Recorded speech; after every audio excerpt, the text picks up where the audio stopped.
간호사가 실밥 제거를 나 없을 때 했는데 괜찮냐? 간호조무사가 내가 보는 앞에서 주사를 놨는데 그것도 안 되냐? 그 무면허 의료 행위와 관련해서 뭐가 문제가 되는 건지, 얼마나 문제가 되는지.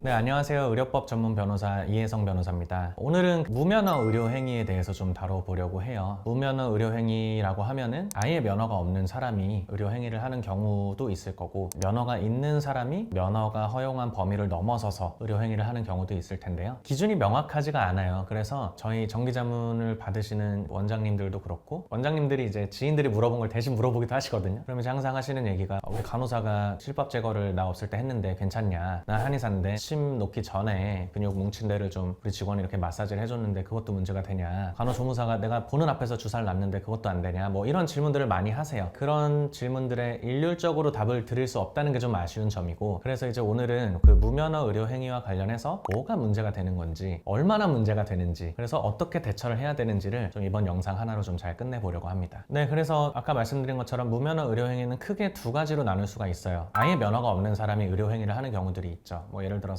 피부 관리사 분들이 피부과가 아니라 이제 피부샵 같은 거를 만드시거든요. 그럼 거기서 허용된 거를 넘어서서 의료기기를 사용해서 고주파 같은 거 쓰는 이제 레이저 기기를 사용하신다거나 온열 마사지 같은 걸 하신다거나, 약사분들이 처방이 필요한 약을 그냥 본인이 이렇게 진료 비슷하게 해서 그냥 그 약을 이렇게 내준다거나, 그런 것들도 사실은 이미 그분은 약사라는 라이센스는 있지만 그쪽 관련한 자격증은 없는 거기 때문에 그 부분도 문제가 될 수 있을 것 같습니다. 그거 외에도 자격증이 있는 분들이 범위를 넘어서는 행위를 하는 경우들이 있어요. 제일 흔한 경우는 간호사분들이 의사의 지시하에 어떤 행위를 했는데 그게 사실은 간호사가 하면 안 되는 행위다, 이래서 문제되는 경우들이 제일 많죠. 저희에게 문의를 많이 주시는 것들도 사실은 그런 것들이 많습니다. 이렇게 두 가지 정도 분류가 있을 것 같은데, 저희가 그래도 의료법을 메인으로 다루다 보니까 오늘 내용은 좀 후자 위주로 많이 다뤄볼까 해요. 네, 그래서 의료법을 보시면 각 의료인들에게 허용되는 업무의 범위나 의료인의 정의나 이런 것들은 정해놓고는 있어요. 문제는 그것만 봐서는 이 실무상 문제되는 것들을 전혀 알 수가 없다는 게 문제인 것 같아요. 예를 들어서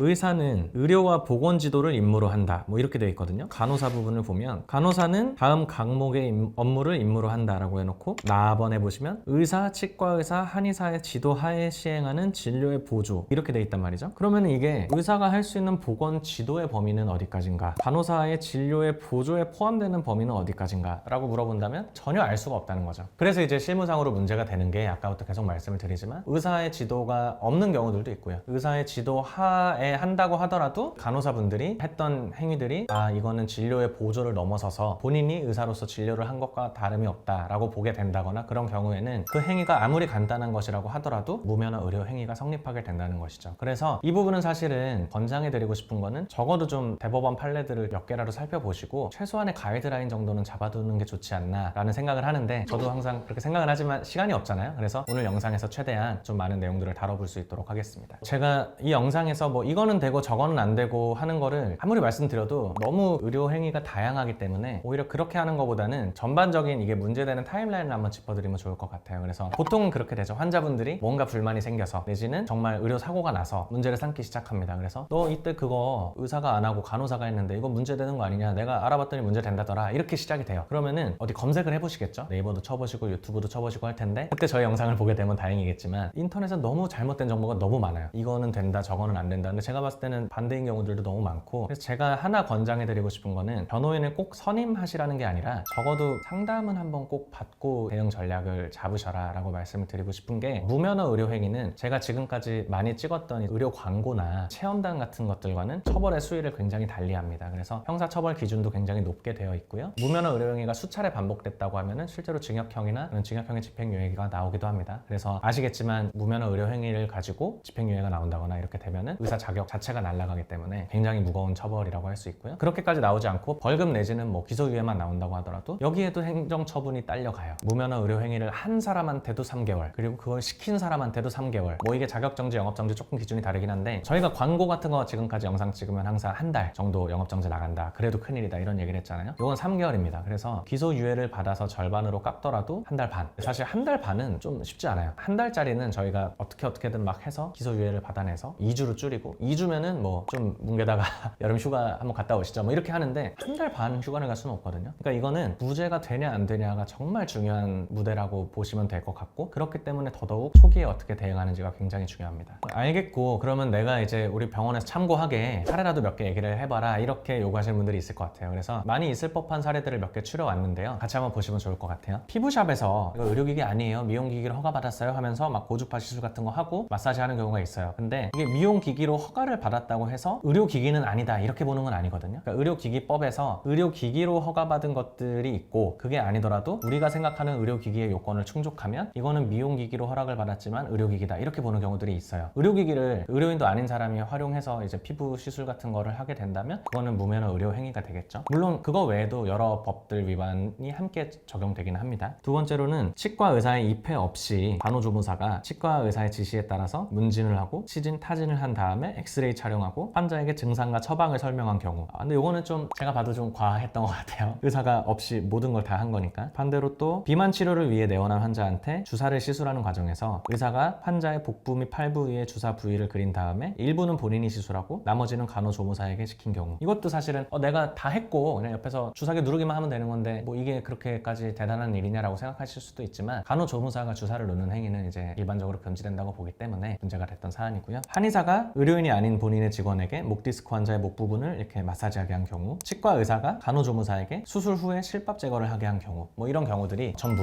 무면허 의료 행위로 인정된 사례들입니다. 근데 이제 저희 PD님이 판례 번호까지 같이 달아주시겠지만 이게 판례 번호가 고노도가 아니네 이렇게 생각하실 수도 있어요. 이게 다 부합 뭐 이렇게 가거든요. 부합이 뭐냐? 행정처분이에요. 그러니까 이건 이미 이분들은 영업정지 내지 자격정지를 3개월씩 받으신 분들이에요. 그걸 취소하려고 다투었던 판례들이고요. 그래서 잘 생각하셔야 되는 게, 단순히 형사처벌에서 끝내지 않고 우리 병원이 혹은 내 자격증이 최소 3달은 날아간다 라는 것을 분명히 인지하셔야 된다는 걸 다시 한번 말씀드리고요. 그래서 이제 한 가지 좀 트리키한 포인트를 최근에 저희가 상담했던 사례라서 말씀을 드리자면, 아까 본 사례 중에도 의사의 입회 없이 간호조무사들이 뭘 하고 이런 경우들을 이야기를 했어요. 그러면은 의사가 간호사나 간호조무사에게 지시를 할 때 혹은 업무 지도를 할 때 반드시 입회를 해야 되냐, 이거가 궁금하실 수도 있을 것 같아요. 그래서 문제 삼으려고 하시는 환자분들은 항상 문제를 삼죠. 의사는 들어오지도 않았는데 간호사가 지가 이걸 혼자 다 했다, 이게 맞냐, 내가 의사 보러 갔지 뭐 간호사한테 이거 받으려고 이 돈 냈냐, 뭐 이렇게 얘기들 하는 경우들이 많거든요. 근데 원칙적으로는 의사가 의료 지도를 할 때 모든 그 행위 장소에 일일이 입회해서 지도할 필요는 없다고 보는 것이 대법원의 입장입니다. 다만 이때 그 의사의 입회가 필요했는지 여부를 판단하기 위해서는 그 간호사가 직접 했던 조치가 뭐였는지, 전후 맥락에 비추어 봤을 때 문제가 발생할 가능성은 얼마나 됐는지, 이 간호사의 숙련도는 어떤지, 그리고 의사가 평소에 이런 걸 지시를 해왔는지, 뭐 이런 것들을 전부 고려해서 판단을 하게 돼 있어요. 그렇기 때문에 이게 제가 봤을 때 제일 답답한 거는, 일단 경찰 조사를 한번 받고 오세요.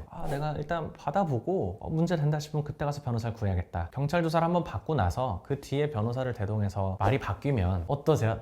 누가 봐도 신빙성이 너무 떨어지죠. 처음부터 사실은 잘 대응을 하는 게 중요한데, 좀 너무 늦지 않게 전문가의 조력을 받아보시는 것도 필요하다라는 말씀을 드리고 싶고요. 왜냐하면 아까 말씀드린 것처럼 대법원에서는 고려해야 되는 이 룸들을 많이 열어놨어요. 근데 이제 수사기관들은 그거를 계속 다루는 전문가들이시니까 어떻게 물어봐야 되는지 알고 계세요. 근데 잘 모르시고 이제 조사를 받으러 가시니까 일반적으로 원장님들이 그냥 막 대답을 하세요. 막 대답하다 보면은 뭐 예를 들어서 이제 경찰은 오케이 알겠습니다, 뭐 실밥 정도는 제거할 수 있다고 치는데, 실밥을 제거하기 전에 그 상태를 보고 진료를 보고 판단을 하는 건 의사의 목 아닌가요? 그것까지도 간호사가 하는 게 맞나요? 뭐 이렇게 나와버리면 갑자기 막 당황을 하게 되거든요. 그리고 나서 그러면 제가 변호사를 고용해서 다시 조사받겠습니다 해서 변호사를 고용해서 간다 하더라도 이미 앞에 해놓은 말들이 다 기록된 상태에서 변호사가 할 수 있는 부분이 굉장히 적어집니다. 그렇기 때문에 애초에 이 부분이 문제가 되면 처벌 수위나 행정처분의 수위가 결코 낮지 않기 때문에 선임까지는 안 하셔도 되니까 꼭 한번은 그 변호사의 상담을 받아보셔라 라고 권장을 드리고 싶습니다. 그게 원장님의 심리가 나는 뭐 당당하니까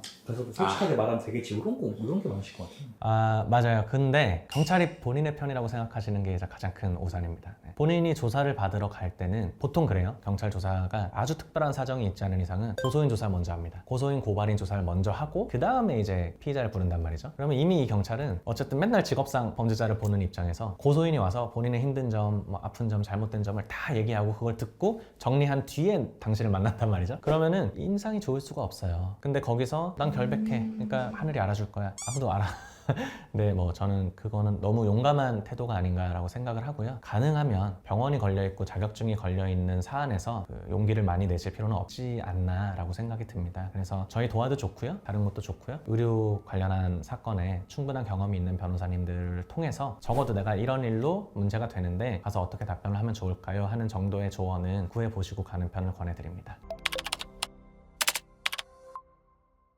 네, 오늘은 이렇게 시즌을 타지 않고 항상 문제가 되는 의료법 사안 중에서 무면허 의료 행위를 다뤄봤는데요. 계속 말씀드리지만 3개월이 정말 쉽지 않습니다. 그리고 저희도 안타까운 경우들을 너무 많이 봤어요. 물론 최선을 다해서 무죄를 받아들이는 경우들도 많지만 웬만하면 지금 운영하시는 병원의 프로세스를 한번 점검하셔서 애초에 문제가 되지 않는 편이 가장 좋고요. 저희가 또 정기 자문 서비스도 제공을 하고 있으니까 이런 부분에 있어서는 충분히 조력을 드릴 수 있고, 이게 보통 경찰서에서 연락이 오거나 환자분이 이제 내가 너 고소했으니까 한번 잘 해봐라 라고 했을 때 이제 인지를 하시는 경우들이 많거든요. 이미 잘 만들어진 사실관계들은 사실 대법관이 와도 바꾸기 힘든 경우들이 많습니다. 그래서 항상 말씀을 드리지만 의료와 법률은 공통점이 있다. 병이 커지기 전에, 사고가 나기 전에 병원을 방문하는 것이 좋듯이 지금 혹시 우리 병원의 프로세스가 잘못되진 않았나, 내가 간호사한테 시키는 것들이 문제가 되는 부분은 없나 라는 것들이 궁금하시면 뭐 언제든지 사건이 있지 않더라도 편하게 저희 법무법인 도하에 문의를 주시면 저희가 잘 상담해 드릴 수 있도록 하겠습니다. 감사합니다.